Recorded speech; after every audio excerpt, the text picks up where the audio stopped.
विद्यार्थिनी आहोत. आम्ही असं स्मॉल स्केल एक्सपेरिमेंट केला होता. 1 आठवड्यापूर्वी आम्ही दोन्ही मातीमध्ये मटकींची बियाणं लावली होती. इथं बघू शकता की आम्ही साधं पाणी म्हणजे कमी क्षार असलेलं पाणी रोपांना दिलं होतं आणि इथे खूप क्षार असलेलं पाणी दिलं होतं. इथे पांढरा थर पण जमा झाला होता आणि माती अशी थोडी चिकट पण झाली होती. याचा अर्थ काय, खूप क्षारयुक्त पाणी तुम्ही दिल्यामुळे शेतीमध्ये वापरल्यामुळे तुमची माती क्षारयुक्त असू शकते. म्हणजे बोरचं किंवा तुमचं विहिरीचं खूप खोलगट पाणी असेल तर त्याच्यामुळे क्षार जर जास्त प्रमाणाने असेल तुमची माती क्षारयुक्त असू शकते. तसं असलं तर तुम्ही सॉफ्टनर वापरून किंवा वॉटर फिल्टर वापरून तुमचं पाणी मधलं क्षार थोडं कमी करू शकता किंवा मातीसाठी जिप्सम वापरून तुमचा चिकटपणा जो आहे तो मातीचा कमी करू शकता. परत आपण काही सॉल्ट रेजिस्टंट क्रॉप्स म्हणजे ही एक संस्था आहे भारत शासनाची, सेंट्रल सॉईल सॅलिनिटी रिसर्च इन्स्टिट्यूट.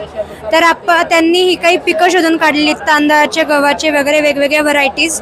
तर त्यासुद्धा बाजारात अवेलेबल आहेत. आपण त्यासुद्धा आपल्या मातीचा pH समजा 7.5 ते 10 असेल तर आपण ही पिकं आपल्या क्षारयुक्त मातीमध्ये घेऊ शकतो, जेणेकरून आपलं उत्पादन थांबणार नाही आणि आपल्याला कोणताही तोटा होणार नाही. तर आणि ही पिकं घेत आपण सेंद्रिय खत, जिप्सम वगैरे हे सगळं वापरून आपल्या मातीचा pH परत नॉर्मलला आणू शकतो.